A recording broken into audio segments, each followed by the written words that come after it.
Hello, thank you for listening. This is the near death experience of Laurie, and Laurie's experience occurred in May of 1986 and was documented on March 15th of 2018. And open quote, growing up. I was born and raised in Queens, New York, the youngest daughter in a family of 5 children. My mom and dad raised me Roman Catholic and worked 2 jobs each to be able to send myself and 2 of my siblings to Catholic school. I attended private school from 6th to 8th grade, then an all girls Catholic school from ninth to 11th grade. My parents weren't devout and more times than not missed church on Sundays, but managed to get the family to Mass during holidays. I was always a sensitive child, having the ability to see spirits from an early age. Back when I was 5 or 6, I would tell my family members I saw floating orbs, and they told it was just my imagination. After some time, I began to lose that special sensitivity. When I was 17, my parents moved to Port Charlotte, Florida, and I attended my senior year of high school in a co ed public high school. Before leaving New York, I was accepted into the delayed entry program in the U.S. Navy and would join the service after graduating high school in Florida in May of 1985. I was sent to basic training at RTC Orlando for 8 weeks. Then I traveled to Norfolk for Ocean Systems Technician Analysis School for 16 weeks, then to Dam Neck, Virginia for 4 more weeks of training. After successfully finishing my training for my rating, I was sent to my first duty station, U.S. Navy facility Coos Head in Oregon in November of 1985. The day I almost died. It was 1986, and I was 19 years old when I had my NDE. I was in Oregon, and at my new duty station, it was common to get involved in outdoors activities with my coworkers. The Morale, Welfare, and Recreation Office at Coos Head encouraged fun and entertaining hobbies and excursions for all service members and their dependents. We could rent ATVs, RVs, camping equipment, paddleboards, boats, fishing, and surfing gear. The MWR also offered plenty of sports activities and weekend tickets to various activities. Among their offerings was a day trip to go whitewater rafting on the Rogue River. It was interesting, but I wasn't a great swimmer. I was soon pressured to sign up for the whitewater rafting trip because everyone in my watch section was going. I purchased a ticket reluctantly, joining my coworkers on the Rogue River for their May group tour. The current that year was historically higher and swifter than normal because spring had arrived, melting the snow in the mountains. I uneventfully traveled through the Class 2, 3 rapids in an inflatable Sevlor, one-person kayak, during the morning. The paddling seemed easy, and the flow of the water and conversation around me was rather relaxed. The vast majority of the rapids were pretty forgiving. We stopped at midday for lunch on the shore and to take a rest break before continuing our trip much to the much more challenging sections of the river. At a few minor rapids in Mule Canyon, our guide led our group into the most dangerous part of the Rogue, known as Blossom Bar. The Class 4 section of the river was clogged with huge boulders and swirling hole-like vortices. The standard route through the churning water to pass the boulders required me to make a crucial left to right paddling move to avoid being swept into a lineup of rocks known as the picket fence. My failure to do that quickly caused me to slam into the boulders and roll out of the kayak into the freezing water. I wore a life vest, but the current dragged me right into a boiling hole of turbulent water. The shock of the cold water caused me to gasp, and in doing so, I inhaled river water deep into my lungs. I became disoriented, losing my spatial orientation in the water. I could see the sky above, but I couldn't reach the surface to get air. The current dragged me down the more I fought against it. My lungs burned as panic set in. I suddenly believed that I was going to die there, and the last thing I remember was saying, "God, please help me." Without oxygen, I grew weaker and eventually stopped struggling entirely. I went limp in the cold darkness of the water, and suddenly I could no longer feel the burning and ache of the water in my lungs. The darkness around me grew completely white, and I felt like I was rushing at light speed through a tunnel. I felt warm as the pain left me, at peace with myself and the environment around me. Unconditional, pure love radiated all around me and into me. Love, all caps, covered me like a warm blanket from an unknown source. As I left the tunnel, I was aware of parts of my body that were visible, like my hands, arms, and chest. Looking down, I couldn't see any feet. I did see a silver cord attached to my body, which had a luminescence to it. Looking around me, I could see a room that appeared to be formed from pure white clouds, yet wasn't solid. In the room were three beings made of shimmering crystal. Light shone through them like a glass prism, forming a rainbow. One was larger than the other two, but all of them spoke to me. I was afraid of them, and they seemed to realize this. Instantly, they transformed into what I recognized as angels. They didn't have bird wings. They had fibers like fiber optic cables that were shaped like wings, and pure light shone through the fibers, forming colors in all shades. When they spoke, their messages were sent telepathically. They could read my thoughts. Looking into their eyes, they were shades of intense colors that changed and shifted with electric sparks, almost as if I were watching a DVD still spinning in the DVD player. And the love radiated from their eyes as if I were the most precious creation God had ever placed into existence. It was as if they knew me intimately, yet I didn't feel uncomfortable feeling that they did. The larger angel said, "You have arrived too soon. The time has not come yet for you to be here. You must go back and finish your work on earth. But since you are here, we will show you things." The larger angel held a large book, but its pages were like images instead of words. I saw scenes of my life from the moment of my conception to the moment I fell out of the kayak into the river. The pages flipped rapidly, like watching a movie.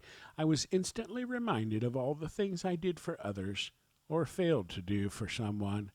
They showed me a man I didn't know, whose face I could not see clearly, and many children that were still yet to be. One of the smaller angels said, "I am Yashael. I have been with you since the dawn of time, and I will be with you for eternity. You must go back. You have to be there for them. I will show you what you can look forward to until then.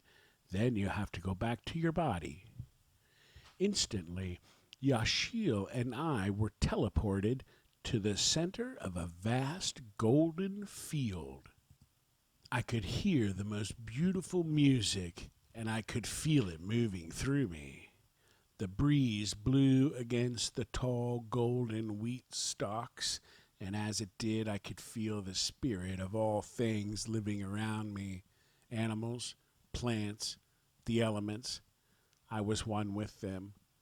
I looked up and saw a huge ball of light that cast the purest, warm light all around me, and felt God touch my skin. He knew me. He loved me no matter how imperfect my earthly life had been. I was perfect and whole. I felt no pain. The angel took me up higher, and I felt like I was soaring endlessly. I could see a huge waterfall with no beginning and no end. Love and peace reigned here. I sensed the presence of loved ones that had passed on, but I didn't see them. We moved over the golden field, and at the end of it was a country fence, and beyond that was an enormous tree with a canopy of gold leaves. When the breeze touched the leaves, they would fly off the tree's branches in the shape of colorful birds of all varieties. There was a lake beside it, and it flowed on both sides of the boundary. I looked down into the water, and it had a gloss to it like liquid mercury does. But when you look through it, you can see people that are living on Earth. Yashiel said again, I have been with you since the dawn of time, and I will be with you for eternity. You cannot cross the barrier. It is time for you to go back to your existence on Earth. You have work to finish first. Words could not express the sorrow I felt to have to leave this place. I cried and begged for him to let me stay. He said, when it is time, I will come for you. But now, and with that, he wrestled my spirit back into my earthly body with so much force that I was popped clear of the rocky hole that I was trapped in under the water. All the water I had inhaled came flying out of my lungs as I gasped and took a panic breath of air. I became aware of the pain almost immediately in my chest and the hand of a rescuer grabbing me by the back of my life vest. I nearly knocked him out of his kayak, and then someone else on a bigger water boat pulled me up into the boat and back into this earthly dimension. It took me a long time to understand why I am here, and still I question, why me? I even did research about the Rogue River after my near drowning. Over 21 people have died at Blossom Bar since my NDE. They died, and I survived. Because of my NDE, I am closer to God and realize now that life is not a series of consequences, but of parallels and choices. My choices directly affect those around me, and we are all interconnected. My purpose had not yet been fulfilled. It would take me years to realize that I was meant to heal others. My sensitive abilities grew stronger after my NDE. I am empathic, claircognizant, and clairaudient now. I can hear the voices of those beyond the veil, but still have not trained myself to see spirit clearly with my human eyes. My NDE has and will continue to be the most metaphysically profound experience I've ever had. I was brought to tears writing this memory of my experience because my words pale in comparison to all the things I saw, felt, and heard during my journey into a heavenly realm. I'm not religious, but I remain closer to spirit than ever because of my NDE. I know that there are dimensions beyond this one and that I am here for a reason. I have a purpose, and until it is fulfilled, I will be here. End quote. Wow, what an amazing experience, Laurie. I don't know even where to start. The tree with the golden leaves, that when the wind blew, that the leaves flew off as different types of birds. That is just amazing. And your description of the cloud room, a room that appeared to form from pure white clouds, yet wasn't solid. And then you got these three beings in there that realize you're kind of scared of them, and they transform into angels. And golly, that would be super amazing.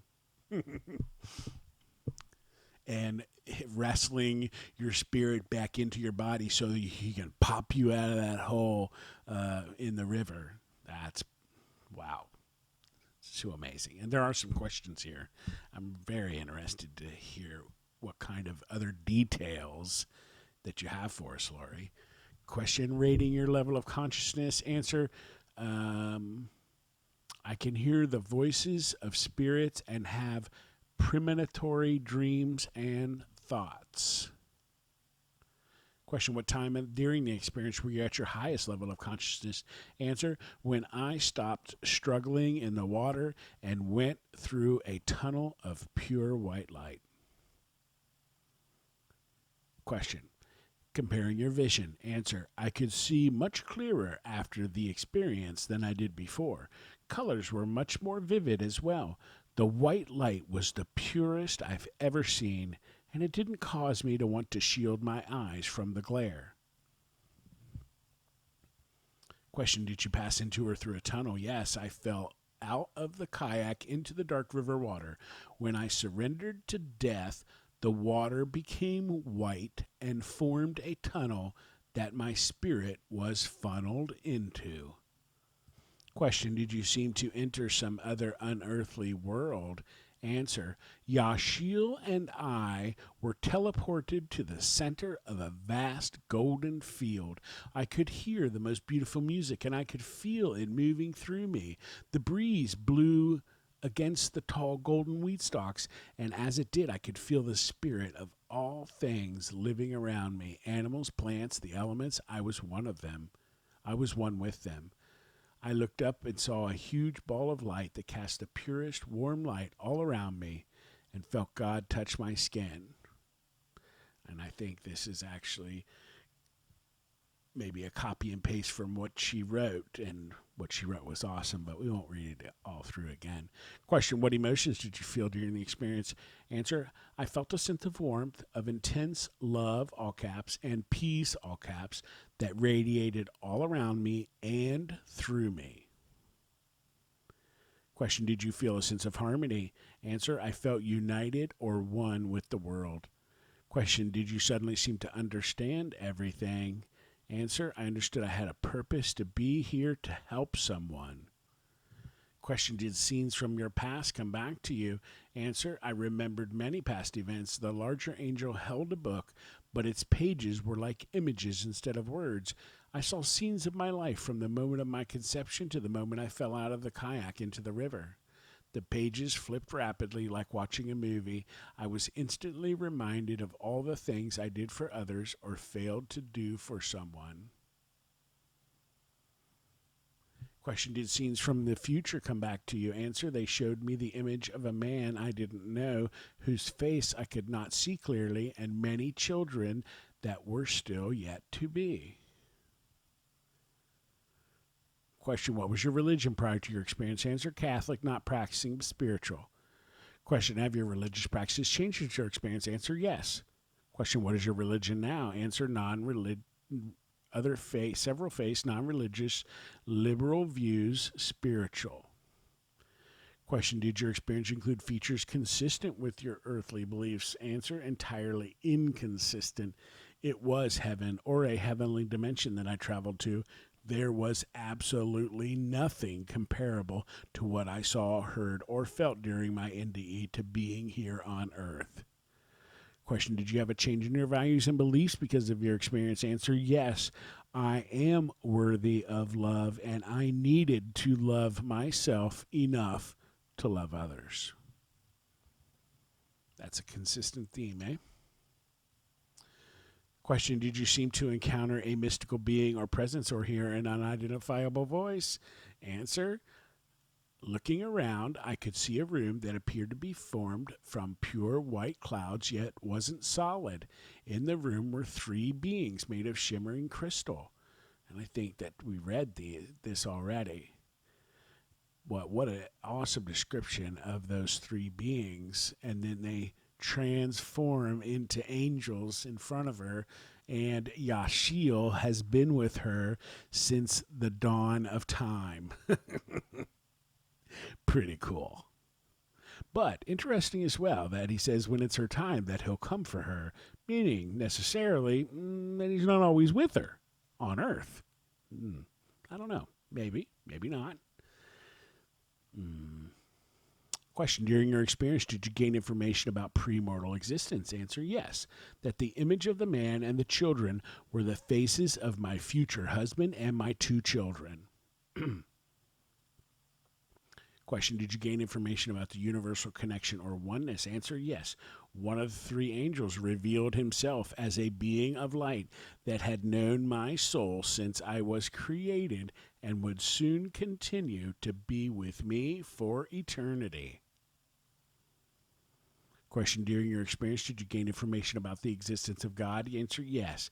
I believe I met my guardian angel and 2 archangels during my NDE. I felt the presence of God all around me. Question, during your experience, did you gain information about the meaning of life? Answer, yes. That I had a job here on earth that I had to finish to completion before I could return there to stay forever. Question, during your experience, did you gain information about an afterlife? Answer, yes. I believe I died, and what I experienced was heaven. I felt the unconditional love of God. Question, during your experience, did you gain information about love? Answer, yes. I felt the most perfect level of love imaginable during my NDE. It was intense and given without condition or expectation. It was as though they radiated adoration and love from their eyes and directed it at me. It was as if they knew every cell of my being. Question, what life changes occurred in your life after your experience? Answer, large changes. I converted from Roman Catholic to born-again Christian and remained conservative until a few years ago. Now I am just spiritually aware and not getting myself sucked up into religious zealotry. Question, have your relationships changed specifically because of your experience? Answer, yes. I was in an abusive relationship at the time, and it caused me to become more confident and strong, so much so that I left that relationship more focused on improving myself, my self-esteem, and assertiveness. Question, was the experience difficult to express in words? Answer, yes. Words pale in comparison to the actual experience of what I saw, heard, and felt during my NDE. Question, how accurately do you remember the experience? Answer, my memory of the events that transpired during my NDE has never faded. It has only become clearer. That's interesting. Question, do you have any psychic, non-ordinary, or other special gifts after your experience that you did not have before the experience? Answer, yes. I feel the emotions and moods of other people and am highly sensitive to my environment. Physically, mentally, emotionally, and metaphysically, I am clairaudient and claircognizant. Question, are there one or several parts of your experience that are especially meaningful or significant to you? Answer, that I have an angel watching over me that has been with me for a very long time. The golden tree with the leaves that turn to birds is something I still see in my dreams, and it fills me with a sense of peace. And it would have me too. Both of those things. Those were pretty amazing. Have you ever shared this experience with others? Answer, yes, they were stunned. Some people thought that God and heaven didn't exist before hearing my story and changed their mindset. Question, what do you believe about the reality of your experience? Shortly after it happened, experience was probably not real. I wasn't sure if it happened, but images began to come through weeks after my experience through very lucid dreams. Question, what do you believe about the reality of your experience now? Answer, experience was definitely real. I remember everything that happened during my NDE in great detail, and recalling it often brings me to tears. I want to go back. In questions, in quotes. Very interesting. Laurie, awesome. Thank you. Thank you, Laurie. And thank you out there for listening. I hope you guys have a great day.